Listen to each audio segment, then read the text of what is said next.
Hey guys, I'm Ed Clark and today is one of my favourite days. It's Pedalboard build day.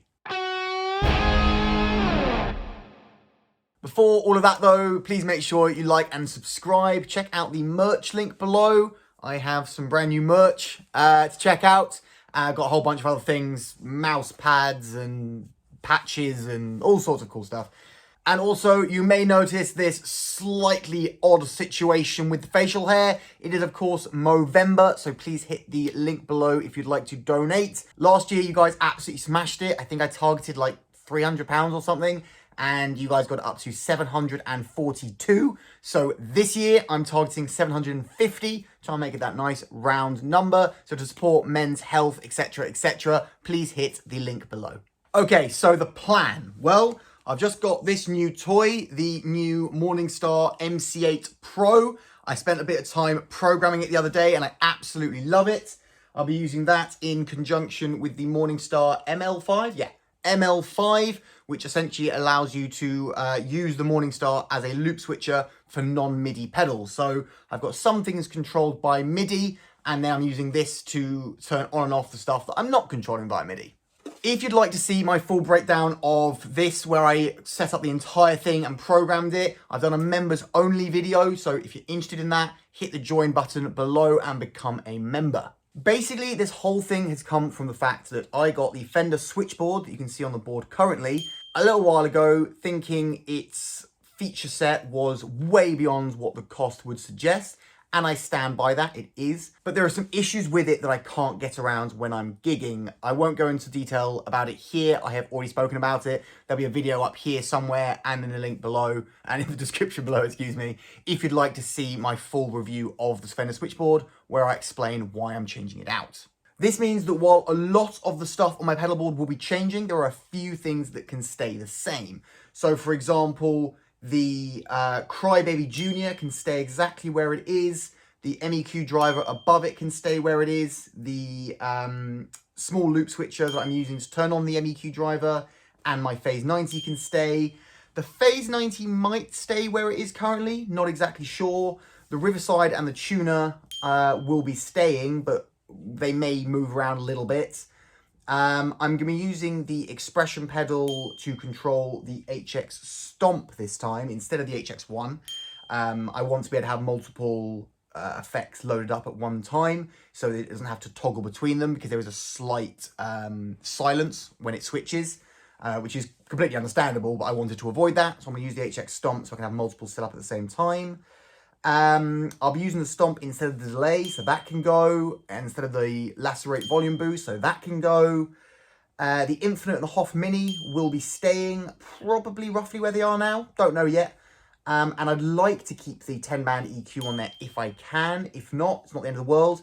I can have it on my secondary board where I split my signal between a modeler and my Victory V40. It's just how I run things live. So I can have the EQ on that board if needed. It's something that I leave on all the time, so I don't need to be able to control it. I just like it to be on the main board if possible. But I'd also like to be able to fit a fuzz on somewhere if I can. It's not needed. I do everything with the Riverside, to be honest, but it's just a bit of fun. I like having some other toys to play with. So if I can fit a fuzz on, then I will. I think I've talked enough now. Let's get into the build process.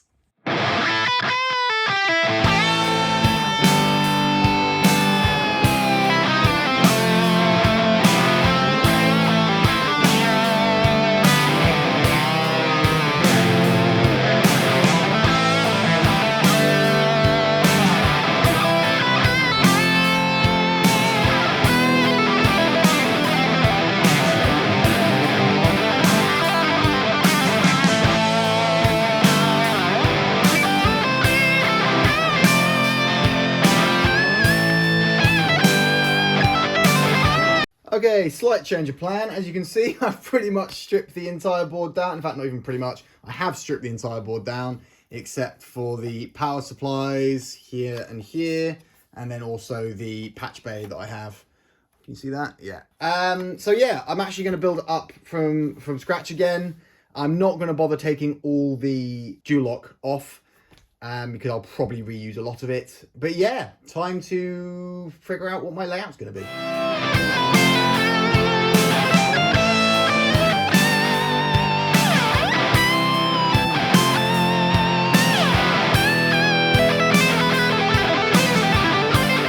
Okay, I think this is my layout. It's gonna take a little bit of careful wiring where these are, I think. But this has allowed me to fit the EQ on.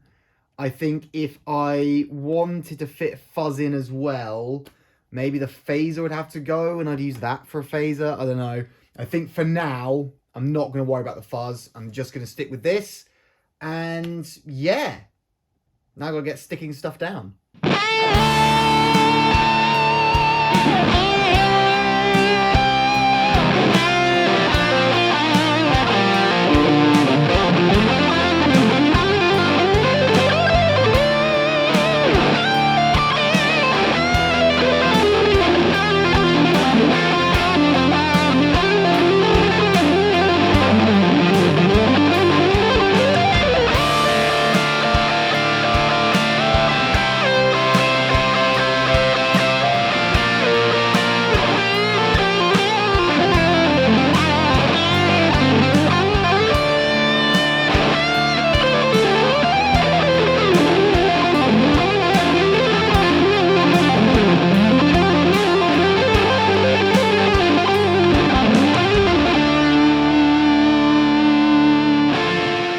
Okay, I think this is the final layout. Obviously changed it a little bit round. I've used the 10-band EQ as a riser for this so I can fit both in.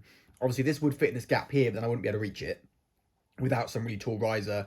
And I do have somewhere a bit of wood, here we go, bit of wood that I use to be a riser for it, but the taller you get, the wobblier it gets. But because this has got, not Velcro, the other one, dual lock, both sides, it's a lot stabler. So hopefully that's going to work. Obviously I don't need to reach this, but I do need to reach that. So I've swapped them round so I can still reach this. I don't need to reach that because that'll be on all the time. Will it work? Who can say? It was just an idea, and there is space here if I did want to put a fuzz in. So maybe at some point I will do that. Don't know at the moment, but space for more pedals is always a good thing. So I'm going to get all this wired up and then get it all plugged in and give you guys some sound demos. Before I get on with the next part of the video, if you're enjoying it and you're interested in lessons, gear, giveaways, and other guitar related things, please make sure you subscribe. It really does help out the channel massively. Okay, back in the studio space, so audio quality should be a little bit better with the actual microphone rather than just the camera audio. So, I'm going to do my best to talk you through this. I honestly can't remember where things were at in the last clip. I think layout wise, nothing's changed since we last spoke, since I last updated you guys. But yeah, let's just go through the order. So starting with the Shure GLX D6 Plus, catchy name. Wireless, obviously not running wireless right now, but that is my wireless and my tuner. Out of that, we come into the Dunlop Crybaby Junior Wah. Out of that, we come into the first loop switcher. So we have the MEQ driver on the right here and the Phase 90 on the left. That leads into the Morningstar ML5.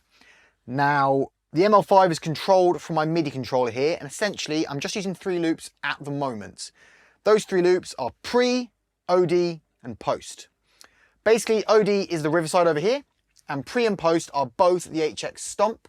I'm utilizing the effects loop in the HX Stomp. So pre denotes anything that is before the overdrive and post is anything that's after. So before I have a pitch shifter sometimes for, there is one song called Stars Upon My Scars where it's in E flat. So instead of bringing a spare guitar just for that one song, I use a pitch shifter to drop it down a semitone. There's also an octave effect that I use, and then in the post there's modulation effects, there's harmony, there's filters, solo boost, that sort of thing that we'll come on to. But yeah, that is all controlled by the MC8 Pro. I really get the letters and numbers confused. And this, we'll go into detail in a minute, but essentially it's controlling which pedals are on, and also the patches on here and turning effects on and off in the HX Stomp. Out of this, we then come into the, which order did I do it in? Into the 10-band EQ from MXR. All I'm doing here is just taking off a lot of the, a little bit, I should say, of the low-end MIDI frequencies and boosting some of the higher mids just to give it more articulation. And out of that, we go into the Hoff Mini Reverb and the Infinite Sustainer, also from TC Electronic. Okay, let's get on to some sounds. So, on my main patch, you can see here, how clearly is that showing up? Oh, pretty well. So the main patch here, my first option is the rhythm effect. All this is the Riverside on its own. You'll notice I still have the post on here. That's so if I switch from any delays and stuff, I still get the trails hanging over.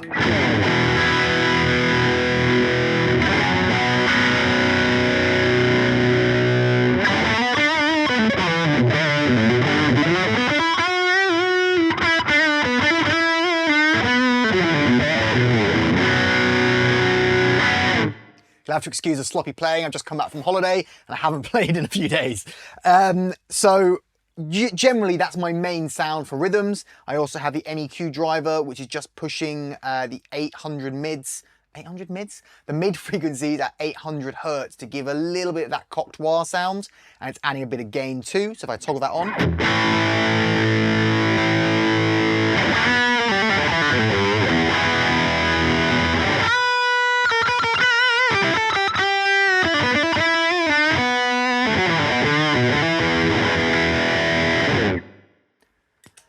We also have the phase 90, as I said.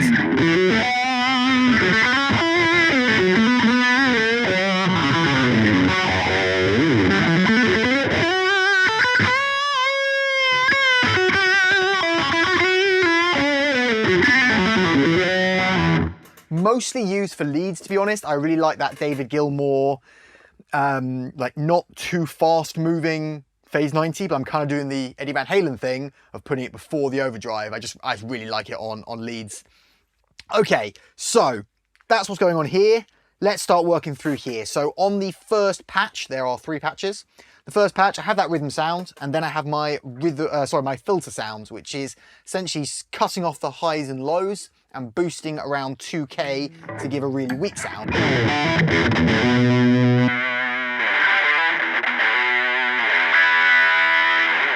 I've talked about this many times before, but essentially, as I'm the only guitarist in Brave Rival, when I want to go from sort of thin to big, I can't have another guitar add in, so I use that to make it sound really weedy and thin, and then when I turn it off, it sounds massive again. We then have the short, which is a short delay, not actually that short, but it's a more subtle delay than the long one is.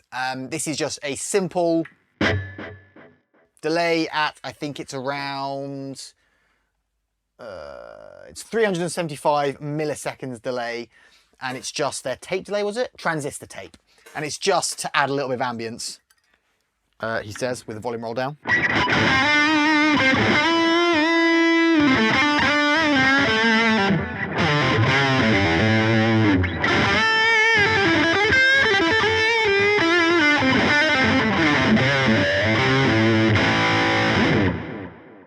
Now, I was using the Halo by Keeley, which I absolutely love, but just to have one less thing in here, because the Keeley's not MIDI controllable. I could have set it up to use a relay to control it, but I decided, since I was putting the HX Stomp back on my board, I'd just use it for delays and see how that gets on. The solo patch is exactly the same as the short delay patch, but with a 3.5 decibel boost. No prizes for guessing what that's used for. We then have the octave. You'll see this engages the pre-overdrive slot. I'm really struggling with my words today, guys. I'm very sorry. The pre-overdrive slot on the HX Stomp to give that beefy Rival Sons-esque thing.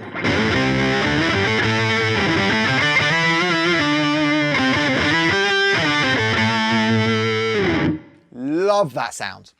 Now, the flanger that's on here wasn't going to be, I just had an extra slot and I thought, what should I use it for? And there is a flanger very briefly in a song called What's Your Name Again that's in the Brave Rival set at the moment. So I haven't been using a flanger at all. I've just been turning on the phase 90, which gives you that kind of wobbly sound, but it's not the same as a proper flanger. So I have the flanger, the grey flanger from the HX Stomp.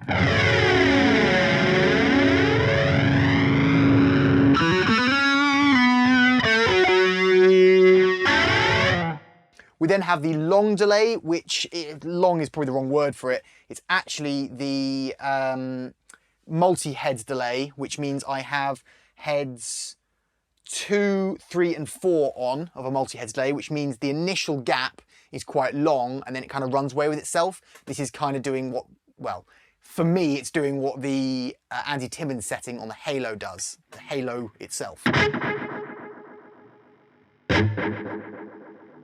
So it's initially quite a long gap and then it kind of runs away with itself. It's just a really cool sound for creating ambience.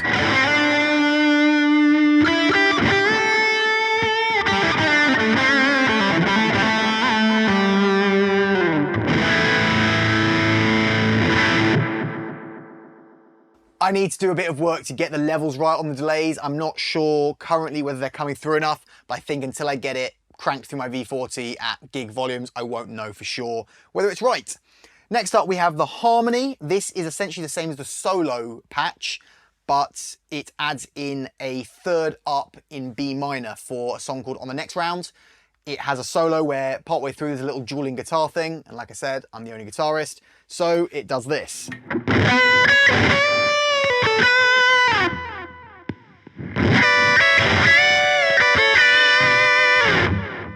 Pretty cool sounds, and just for that one moment in the set, it's really, really nice. Okay, that is the first page. If I hit the down control on my Ampero switch from Hot Tone here, it will bring us up the swell. Now this, for the most part, is identical with two differences. So the bottom row, all the same.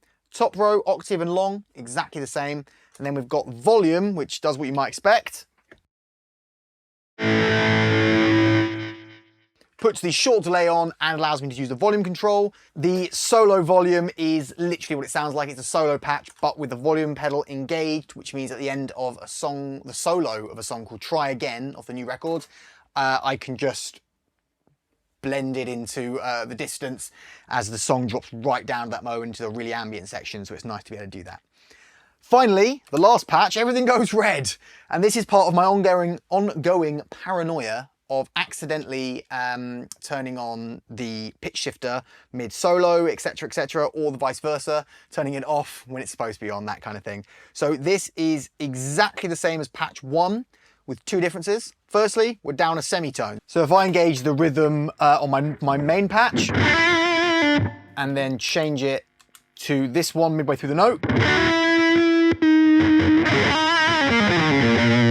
it's just a semitone down. The only other difference is the harmonic trem. Again, I had a space. I was like, yeah, why not slap a harmonic trem on there?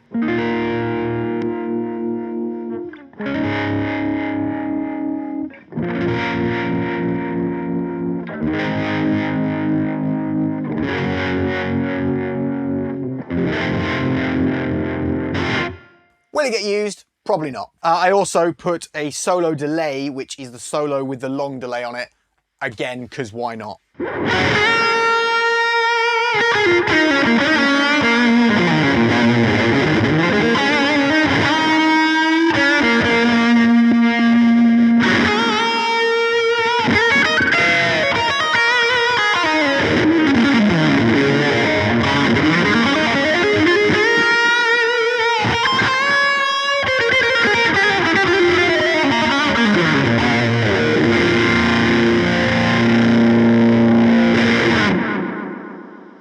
So there you have it, my pedal board for the 5 to 4 tour. 5 to 4 is available everywhere now. Check it out, I'll put a link below. Like I said earlier, I'm doing Movember this year, as you can tell.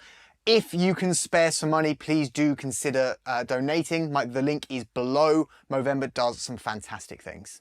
In any case, I hope you enjoyed this video. If you did, please hit that like button. Make sure you're subscribed with the bell icon ticked to be notified of new videos. Have yourself a great day, and I'll see you next time.